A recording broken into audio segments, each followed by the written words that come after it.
오늘 성경 말씀은 예레미야 5장 1절에서 6절까지입니다. 너희는 예루살렘 거리로 빨리 다니며 그 넓은 거리에서 찾아보고 알라. 너희가 만일 정의를 행하며 진리를 구하는 자를 한 사람이라도 찾으면 내가 이 성읍을 용서하리라.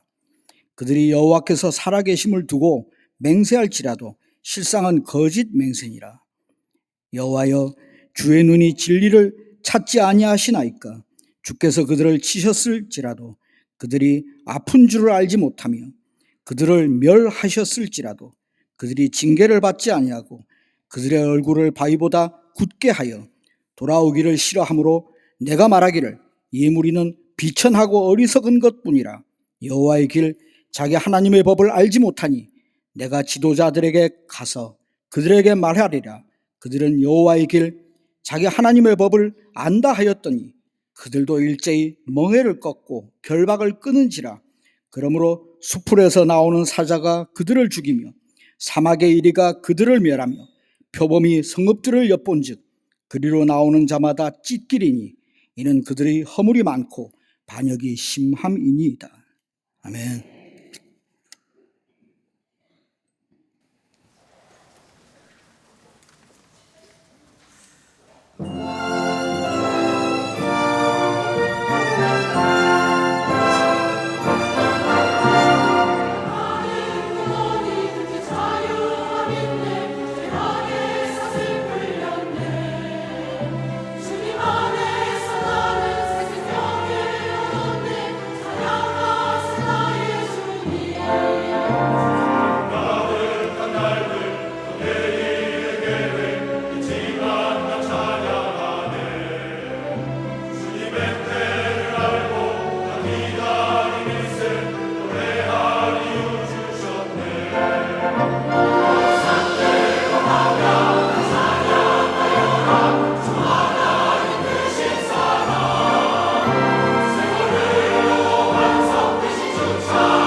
갈릴리 성가대와 오케스트라의 귀한 찬양에 감사합니다. 고맙습니다.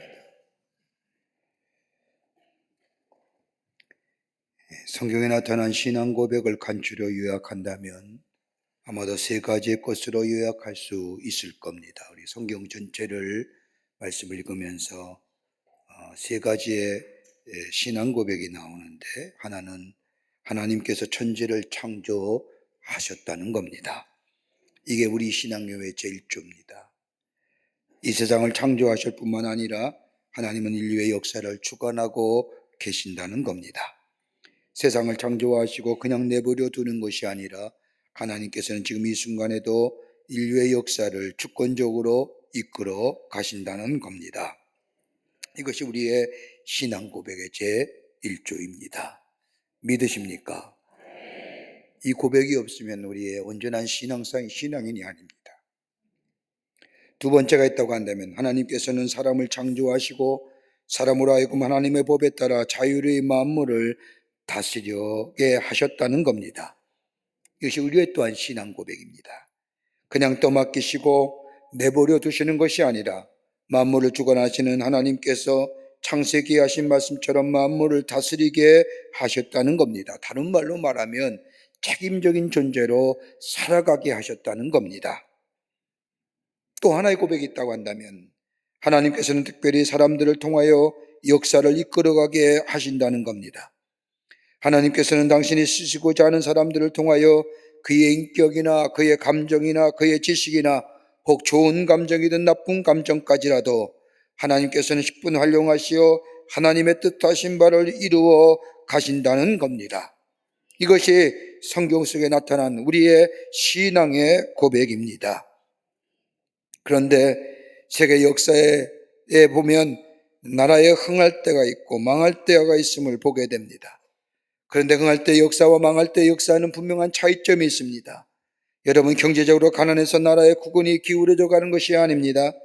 정치력이 모자라고 없어서 경제력이 부족해서 나라가 망하여 간 것이 결코 아닙니다. 한 가지의 결핍이 있다고 한다면 그것은 나라의 도덕성입니다. 나라의 도덕성은 지도자의 도덕성과 일치합니다. 지도자들의 도덕성이 결핍되면 그 나라의 국운이 기울어져 가거나 쇠하여져 가는 것을 보게 됩니다.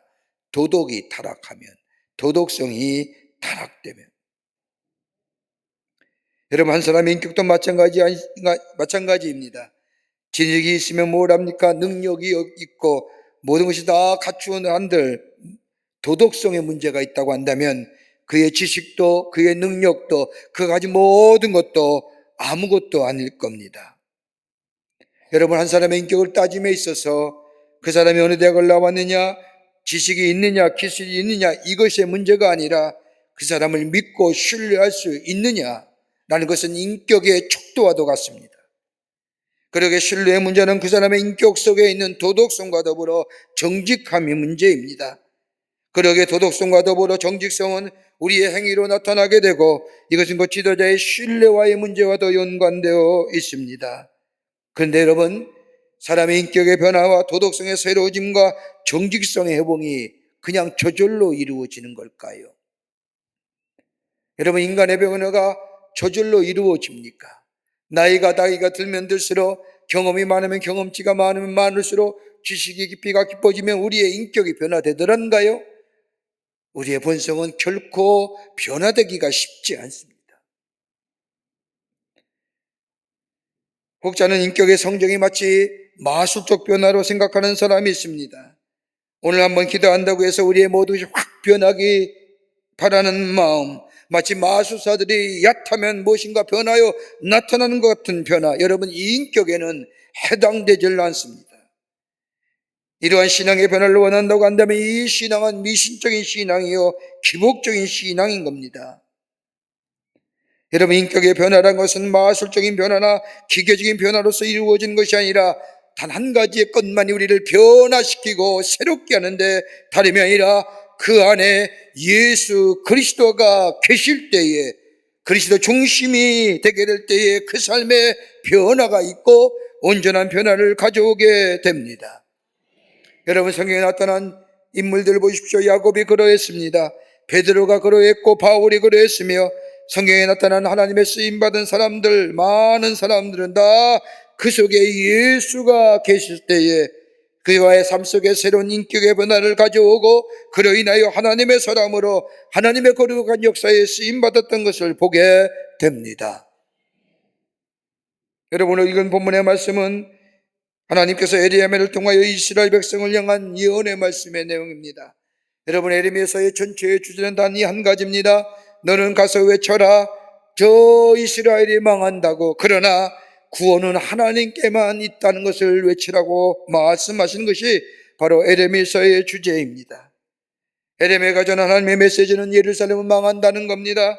예루살렘 성전은 불타 없어진다는 겁니다.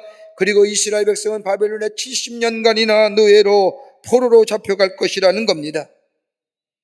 이 준엄한 하나님의 심판의 말씀을 전하는 이 에레미야 마음 얼마나 아팠겠습니까? 자기의 동족이 망하고 자기의 나라가 망하고 하나님의 임재가 상징했던 예루살렘 성전이 불타고 자기와 동족인 이스라엘 백성이 저 바벨론의 포로로 잡혀간다고 하는 이 준엄한 심판을 전하기가 쉽지 않기에 그는 얼마나 울었는지 에레미야 선지자를 가리켜서 눈물의 예언자라고 부르는 이유가 여기에 있습니다. 하나님의 준엄한 심판을 전하는 이 에레미야, 그런데 오늘 본문의 말씀을 보면 하나님의 준엄한 심판과 더불어 하나님의 구원이 있다고 말씀합니다. 다름 아닌 오늘 이 짧은 말씀에 하나님의 인자하심과 사랑이 담겨져 있는 귀한 말씀의 내용이 오늘 본문의 말씀입니다. 이 성을 돌아다니면서 공의를 구하는 한 사람을 만나라. 그리 한 사람만 찾으면 그 사람을 인하여 온 성을 사하시리라. 구원의 여지를 남겨두신 하나님, 하나님의 사랑의 외침이요 하나님의 사랑이 넘치도록 담겨있는 말씀입니다. 한 사람이라도 의인이 있으면 내가 이 성을 사하여 주리라. 여러분, 이 말씀을 생각하면 어떤 말씀이 연상되어지는지요? 저 창세기에 나오는 소돔과 고모라의 심판에 관한 말씀이 떠오를 겁니다. 우리는 역사적으로 잘 아는 대로 소돔과 고모라는 죄 때문에 망했습니다. 여러 가지 제목으로 나타나지만은 특별히 소돔과 고모라의 죄가 있다고 한다면, 드러나는 죄가 있다고 한다면 지금의 말하면 동성애입니다. 남색이라고 하죠. 소돔과 고모라는 부유한 도시였습니다. 그런데 도덕적으로 타락했습니다. 이 동성애로 말미암아 이 소돔과 고모라는 망하게 되는데 경제적으로 망한 것이 아닙니다. 정치 때문에 소돔과 고모라가 망한 것이 아닙니다. 소돔과 고모라는 도덕적인 타락이 가져온 하나님의 심판입니다. 이러한 심판의 말씀을 들은 아브라함은 하나님께 기도합니다. 심판을 미루어 달라고. 그때 하나님께서는 소돔과 고모라에게 의인 50명만 있으면 심판을 하지 않겠다고 말씀합니다. 그러나 아브라함은 아무리 찾아도 의인 50명이 소돔과 고모라에 없는 겁니다. 아브라함은 하나님 앞에 또다시 엎드려 기도하지 않습니까? 의인 45명, 의인 40명, 30명, 20명, 마지막으로 의인 10명이면 어찌하려십니까? 라고 하는 하나님 앞에 하소연하게 될 때에 하나님은 의인 10명을 찾으면 내가 그 10명을 인하여 소돔과 고모라를 그 더러운 성읍을 용서하시겠다고 말씀합니다. 아무리 죄가 많아도 아무리 도덕적으로 타락하여도 의인 10명만 있다면 이 성을 전부 사하시겠다고 약속하십니다. 그러나 소돔과 고모라는 의인 10명이 없어 흔적도 없이 사라지게 됩니다. 왜 하나님은 의인을 찾으실까요? 의인 10명이 뭐 그리 중요한 것이라고 하나님은 의인 10명을 찾으신 이유가 어디에 있을까요? 그건 다름이 아니라 의인이 있으면 소망이 있기 때문입니다. 여러분, 의인이 있으면 기대가 생기기 때문입니다. 언젠가는 이 의인에 의하여 다른 사람이 구원을 받게 되고 죄악이 그 땅에서 물러갈 것이고 언젠가는 의인을 통하여 구원의 역사가 일어나기 때문입니다. 한 사람 한 사람의 좋은 영향을 받아서 구원을 받게 되는 날, 그 구원의 날을 기대하기 때문에 우리 하나님은 의인을 찾으시는 겁니다. 오늘 본문의 말씀도 같은 맥락입니다. 하나님의 임박한 심판이 이스라엘에게 다가왔습니다. 구원의 가능성이 사라졌습니다. 아무리 돌아봐도 정치도 부패했습니다. 종교도 무력했습니다. 종교가 바로 서지 못하니 도덕적으로 타락했습니다. 저 당시의 종교제도는 간곡히 돌아오기만을 기다리는 하나님의 마음을 전하기보다는 회개해야만이 살 길이 있음을 전하기보다는 오늘 본문의 말씀처럼 하나님의 준엄한 심판보다는 잘 될 것이야, 좋아질 것이야, getting better, 거짓 말씀을 증거합니다. 이러한 때에 하나님께서는 에레미야에게 너희가 만일 공의를 행하며 진리를 구하는 자를 한 사람에게도 찾으면 내가 이성을 사하여 주리라. 찾으시는 한 사람, 의인입니다. 다수의 의인보다는 하나님 앞에서 의로운 사람을 우리 하나님이 찾으신다는 겁니다. 그 사람을 통하여 구원의 여망이, 구원의 빛이, 그 사람을 인하여 저 기대치가, 그 사람 때문에 소망이 생기기에 의인 한 사람을 찾으시는 우리 하나님. 여러분, 지금 우리가 사는 시대가 어떨까요? 아무리 둘러봐도 참 어두운 것 같습니다. 옛날만 해도 세상이 망조야, 뭐 이런 얘기 많이 했죠. 세상의 종말이야. 너무 부패하고 너무 상상하기 어려운 일들이 생기니까 어른들이 그런 얘기해요. 종말이라고요. 근데 요즘 그런 말도 안 합니다. 너무 우리 주변에 우리 인간의 생각으로 상상하기 어려운 일들이 너무너무 많이 일어나요. 읽다가도 깜짝깜짝 놀라는 겁니다. 그러기에 애써 회피하지요. 안 보려고 하지요. 안 들으려고 하지요. 왜요? 그게 오히려 나의 마음이 편한 거예요.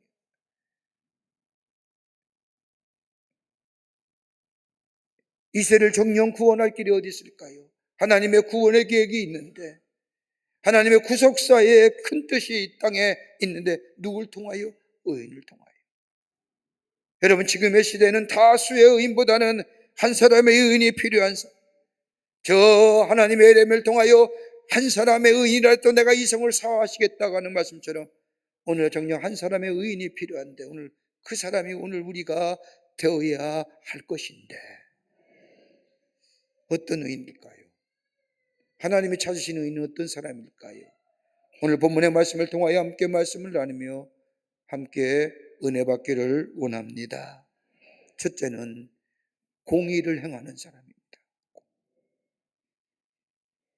하나님이 찾으신 사람은 공의를 행하는 사람입니다. 여러분, 공의가 뭘까요? 성경적 의미로서의 공의는 하나님을 섬기는 믿음 안에서 생기는 거룩함과 경건함에서 나오는 것이 공의로움입니다. 이 공의는 하나님을 두려워하는 자의 마음에서 기대할 수 있는 것이 공의로움입니다. 하나님을 경외하는 자에게 주시는 거룩함과 경건함이 합쳐서 공의로움이 있어지게 됩니다. 내가 도덕적으로 윤리적으로 힘이 없다고 해서 공의로움이 생기는 것이 아닙니다. 여러분, 공의와 정의는 다른 겁니다. 정의롭다고 해서 누구나 공정하고 공평하게 대할 때에 정의롭다고 얘기합니다. 즉 실천적 행위가 우리 가운데 있을 때에 그것이 정의롭다고 얘기하는 겁니다. 공의는 아닙니다. 하나님을 섬기며 하나님을 경외하는 마음이 생길 때에, 경외하게 될 때 내 안에 거룩함이 생겨집니다. 세상과 구별된 삶을 살아갑니다. 그 안에 경건함이 있습니다. 하나님의 은혜가 덧입혀집니다. 하나님의 은혜가 내 안에 덧입혀지니 내 안에 하나님의 속성이 담겨져 있는 마음이 내 안에 생깁니다. 그 마음이 뭘까요? 가난한 자를 보며 안타깝게 생각하며, 슬픈 자를 보며 함께 슬퍼하며, 기쁜 자를 보며 함께 기뻐하며, 하나님의 속성인 의로움이 내 안에 있어 내 삶 속에 드러나는 것이 공의로움입니다. 내적인 거죠.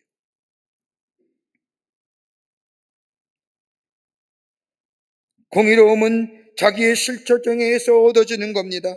위로부터 내시는 하나님의 은혜가 우리 안에 넘치게 될 때에 내 안에 공의가 있습니다. 그러기에 은혜로 얻어지는 것이 공의로움입니다.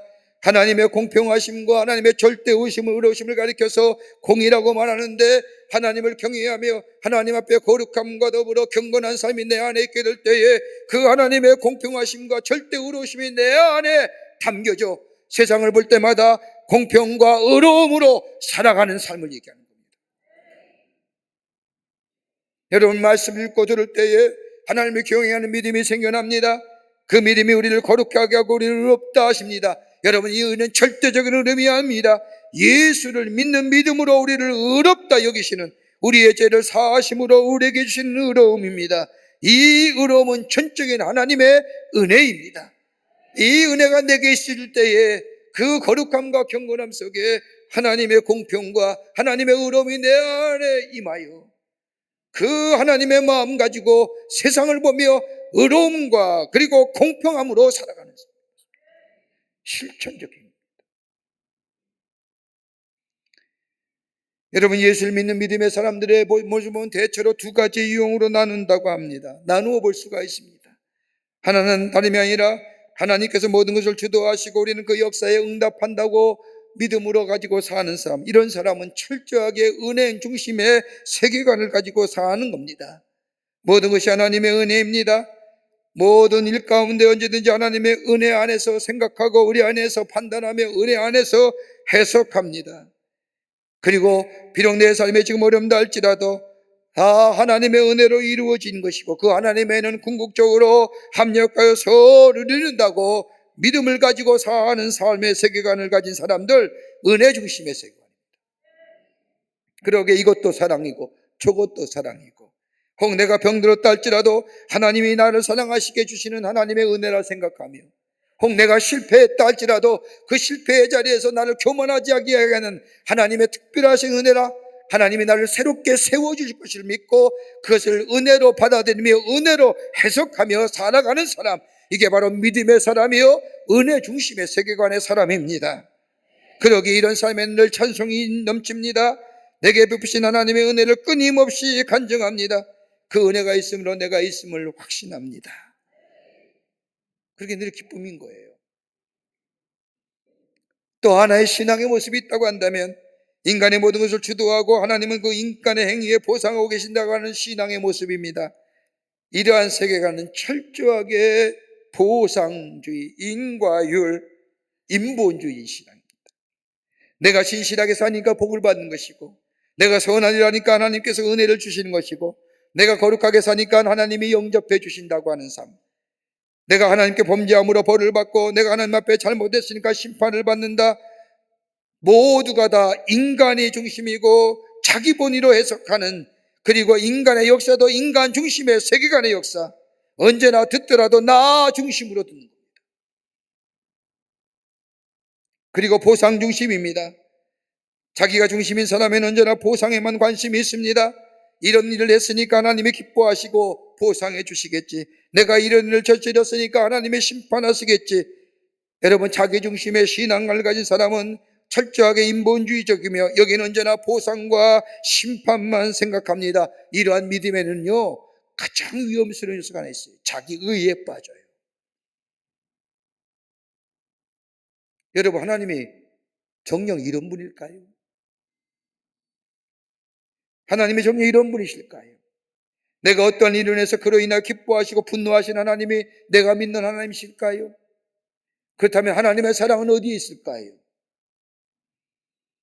실패할지라도, 잘못을 저질렀지라도 저 디베랴 바닷가에서 부활하신 주님이 베드로를 만나 주신 것처럼 그렇게 믿었던 베드로에게 배신당하고 배반당한 그 절망과 좌절감에 쌓여있던 베드로를 찾아가 주셔서 해변에서의 아침상을 차리시고 저들을 먹이시고 저들을 위로하시고 치유하시는 그 하나님의 모습은 우리는 어떻게 해석할 수 있을까요? 이 신앙의 관점이라고 한다면,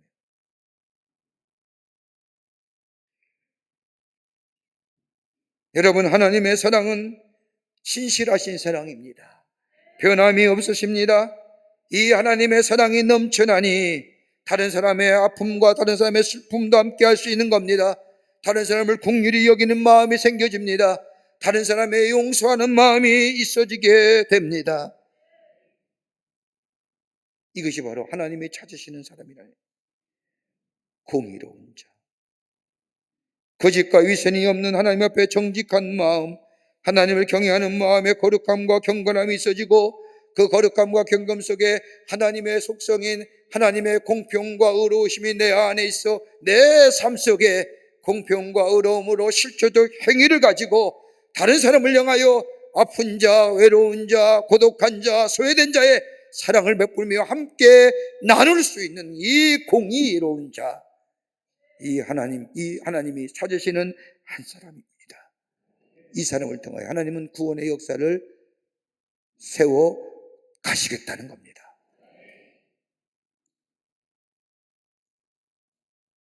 둘째로 하나님이 찾으시는 또 하나의 한 사람은 진리를 구하는 자입니다. 하나님의 말씀을 찾는 자라고 얘기할 수 있을 겁니다. 진리가 무엇일까요? 여러분, 세상에 많은 진리라는 것은 없습니다. 시대가 변하고 시대가 바뀌면서 진리는 바뀌어지는 겁니다. 근데 여러분, 진리는 변함이 없어야 진리입니다. 여러분, 변하지 않는 것이 뭘까요? 하나님의 말씀 아닙니까? 하나님의 말씀을 구하는 자, 하나님의 말씀을 찾는 자. 여러분, 구원의 역사와 온전케됨의 역사는 다른 것으로 일어나는 것이 아니라 하나님의 말씀을 들어야만이 우리 안에 구원의 역사가 일어나며 온전케됨의 역사가 일어납니다. 믿음은 들음에서 나는 겁니다. 들음은 뭘 들어요? 예수 그리스도의 말씀을 들어야 합니다. 진리가 여기 있는 겁니다. 여러분, 진리의 특징이 뭘까요? 변함이 없어야 됩니다. 변질되지 않아야 됩니다. 그리고 진리가 전해지고 진리가 닿을 때에 변화의 역사가 일어나야 합니다. 진리를 알지니 진리를 너희에게 자유케 하리라. 진리가 증거되고 진리가 접해질 때에 자유함의 역사가 생겨납니다. 이게 진리의 모습이에요. 말씀을 들어서 새롭게 된 사람, 진리가 새롭게 한 사람을 껴서 우리를 그리스도인이라고 말합니다. 하나님의 사람이라고 부릅니다. 여러분, 하나님의 말씀이 내게 임하게 될 때에 나를 새롭게 합니다. 내 안에 새로운 구원의 역사가 일어나며 그 말씀이 내게 지속적으로 들려올 때에 내게 성화되어 가며 그 하나님의 말씀, 진리의 말씀을 먹을 때에, 들을 때에 우리의 영이 강건해지고 우리의 삶이 윤택해지며 더 나아가 우리로 하여금 깨끗하고 순수한 사람으로, 믿음의 사람으로 만들어 줍니다. 진리를 구하는 자. 여러분, 말씀이란 말은 원문 헬라어를 보면 두 가지의 단어로 말씀을 표현합니다. 하나는 로고스입니다. 로고스는 이 진리라고 부릅니다. 일반적인 하나님의 말씀을 지칭합니다. 여러분, 요한복음 1장 1절에 나오는 말씀처럼 태초에 말씀이 계시니라 하는 말씀처럼 원초적인 진리, 그 말씀이 육신이 되어 우리 가운데 거하신다고 하는 이 말씀, 하나님의 말씀이 우리 안에 있습니다. 보편적인 진리입니다. 근데 나에게 들려오는 말씀이 있어요. 특별한 말씀이 있지요. 계시의 말씀이라 해도 과언이 아닙니다. 레마입니다. 말씀 중에 성령의 감으로 나에게 들어오고 내게 주시는 말씀을 말합니다. 같은 말씀이라도 내게 하시는 말씀, 내게 들려주시는 말씀, 내 가슴에 와닿는 말씀, 이 말씀이 나를 변화시키고 나로 하여금 새롭게 하며 나에게 사명과 비전을 주는 말씀, 이걸 뭐예요? 레마라고 얘기합니다. 보세요, 오늘 이 안에 모든 분들이 똑같은 말씀을 듣습니다.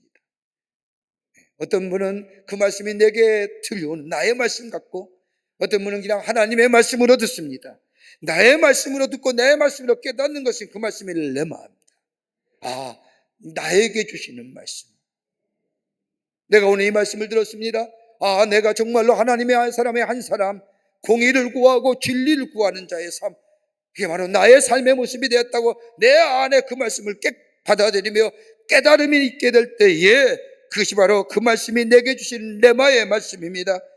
개별적으로 주관적으로 주시는 말씀, 이 말씀에 의하여 내가 살아간다는 겁니다. 절대적인 것, 이 진리를 구하는 자. 여러분, 마태복음 8장의 말씀을 보면 예수님께서 백부장의 믿음을 칭찬하시는 장면이 나옵니다.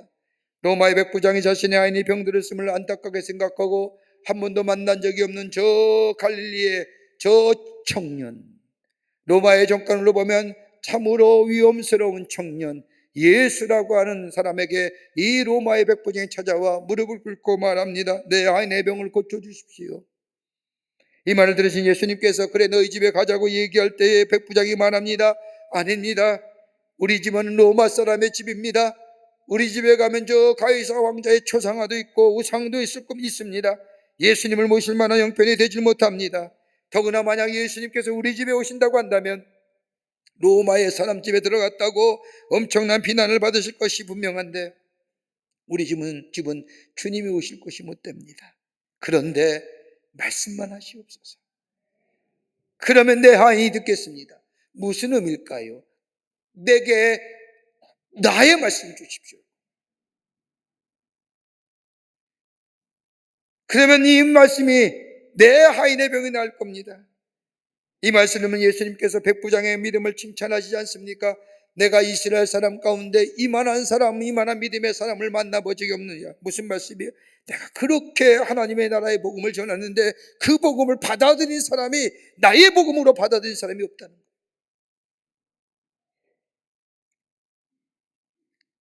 나의 믿음으로 받아들인 이 백부장의 믿음, 예수님이 말씀하시면 저기 있는 하인의 병이 낫는다고 하는 것, 여러분 말씀을 듣고 깨닫는 것도 중요하지만 그 말씀 자체에 능력이 있음을 믿어야 합니다. 주께서 말씀하실 때 바다도 전전해지고 말씀을 천지로 창조하시고 말씀이 나타나실 때 생명의 역사가 일어난다고 하는 이 믿음, 그 말씀 자체에 능력이 있음을 믿는 믿음이 있게 될 때에 그 안에 우리를 새롭게 하며 우리를 지혜롭게 하며 우리를 새로운 삶으로 변화시키는 역사가 일어납니다. 이 진리를 구하는 자를 하나님이 찾는 거예요. 진리의 말씀. 이 사람의 구원의 역사를 이어가고 이 구원의 역사의 능력이 다른 사람에게 전하여 이 땅을 새롭게 하는 역사가 일어납니다. 진리를 구하는 자. 그 한 사람을 우리 하나님이 저 에레미야의 때에 찾으시던 하나님 그때뿐일까요? 오늘도 우리를 가운데 진리를 구하는 그 한 사람을 찾으셔서 하나님의 구원의 역사에 하나님의 구속사의 역사를 이뤄가는 놀라운 은혜가 있게 되는 줄 믿습니다. 오늘 그가 내가 되지 않을까요? 끝으로 정직한 믿음의 사람입니다. 정직한 믿음의 사람을 하나님이 찾으십니다. 오늘 에레미야서 5장 2절의 말씀을 보면 그들이 여호와의 사슴으로 맹세할지라도 실상은 거짓 맹세니라. 바꾸어 말하면 거짓된 믿음이라는 거예요. 여호와 하나님의 사심으로 맹세한다 할지라도 저들은 거짓 맹세라는 거예요. 거짓된 믿음으로 하나님 앞에 맹세할지라도 우리 하나님은 응답하지 않는다는 말씀입니다. 거짓된 믿음이 사람이 아니라 정직한 믿음의 사람을 하나님이 찾으신다는 겁니다. 여러분 다윗 왕 보세요. 가만히 보면 그처럼 허물 많은 사람이 어디 있을까요? 다윗의 개인의 역사를 가만히 성경 속에 나타난 역사를 살펴봐도 얼마나 어떻게 이런 사람이 어떻게 하나님 마음이 아파한 사람이 될 수 있을까? 여러모로 용서할 수 없는 죄를 지은 사람입니다. 그런데 하나님은 다윗을 향하여 분명히 말씀하지 않습니까? 내 종 다윗은 정직한 사람이라. 저는 내 마음이 아파한 사람이라. 여러분 뭐 할까요? 하나님을 향한 정직한 믿음이에요. 모세 보십시오. 모세도 허물이 많은 사람이었습니다. 민수기 12장 3절 이하의 말씀이면 모세는 구스 여인을 첩으로 맞이할 때에 누인 미리암이 비난하지 않습니까? 어떻게 하나님의 종이 하나님의 사람이란 사람이 지도자가 온갖 비방하게 될 때 하나님 미리암을 문둥병으로 치시잖아요. 그리고 하나님 모세에 대하여 말하지 않습니까? 모세는 온유한 사람이다. 천하의 모세처럼 온유한 사람이 없도다. 여러분 온유라는 게 저절로 생겨지는가요?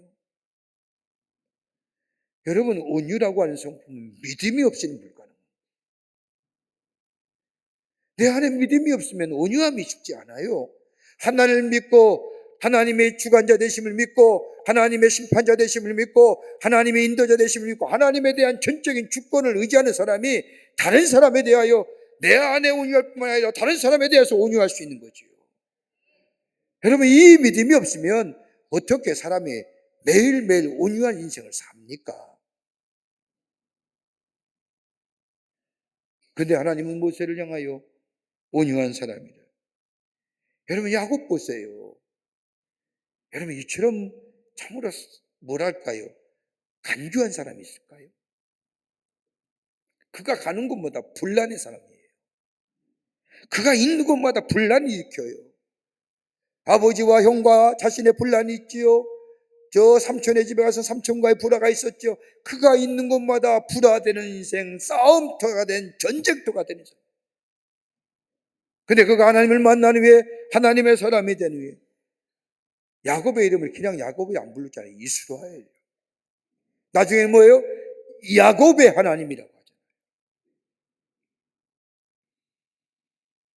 그가 그렇게 되게 된 것은 다름이 아니라 하나님의 축복을 받은 인물이 된 것은 다름이 아니라 그의 마음속에 하나님을 사랑하는 마음, 하나님께 충성하는 마음, 거짓 없는 정직한 마음들, 삶의 전체를 바라보면 하나님의 심판을 받아야 마땅하지만 하나님은 그 중심을 보시고 정직한 믿음을 가지고 간절한 마음으로 하나님 앞에 나아가는 그 하나를 보시고 전체를 사랑하시는 분이 우리 하나님이십니다. 하나님 앞에 정직한 믿음의 소유자, 마음의 중심이 하나님께로 향하는 사람을 하나님은 찾으시고 그 사람을 통하여 하나님의 구원의 역사를 이루어 가십니다. 우리나라의 만 3일이라는 절 만세운동이 일어난 그 다음 달 1919년 4월에 저 일본 헌병대 일지에 기록된 이야기 하나가 있습니다. 3일 만세운동이 일어난 지 한 달이 되었습니다. 평안함도 어느 지방 저 헌병소장은 부하인 다나카라고 하는 사람에게 3일 운동에서 만세를 부른 사람들, 즉 주동자들을 잡아오라고 명령을 내립니다. 이 다나카라는 사람이 한 바퀴 돌아오고 보더니 이 소장에게 얘기하기를, 아니 누가 만세를 불렀는지 지금은 부르지 않으니 알 수가 없다고 보고합니다. 색출할 수가 없다는 겁니다. 그러자 이 헌병소장이 얘기합니다. 나가서 그러면 기독교인들을 잡아오라는 겁니다. 이 다나카가 또 얘기하죠. 아니 누가 기독교인 줄 어떻게 알 수 있습니까? 주일날이 되어야 기독교인이든 아니든 알 수 있지 않습니까? 그러자 이 헌병소장이 이 답답한 사람아, 기독교인은 붙잡고 물어보면 내가 왜 기독교인이라고 붙잡고 물어보면 내가 기독교인이라고 말할 것이니까, 그리고 그들은 만세를 불렀다고 물어보면 불렀다고 대답하고 거짓말하지 않을 거니까 데려오라는. 참 귀하죠. 초기에 그리스도인은 거짓말 안 했어요.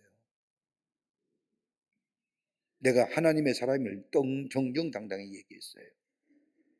초기에 한국 그리스도인들은요, 예수 믿는 것 목숨 내놓고 예수 믿었어요.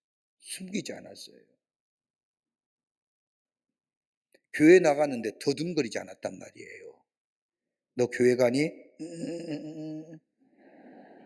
그렇게 하지 않았다는 거예요. 너 예수 믿니? 나 예수 믿는다. 자기 정체성이 분명하고 내가 만세를 불렀으면 불렀다고 얘기하는 겁니다. 의로운 일의 생명인 겁니다. 어떻게 보면 그 순수한 믿음이 이 나라를 여기까지 이끌어온 거라고 생각이 됩니다. 의인한 사람이 나라를 세우는 겁니다.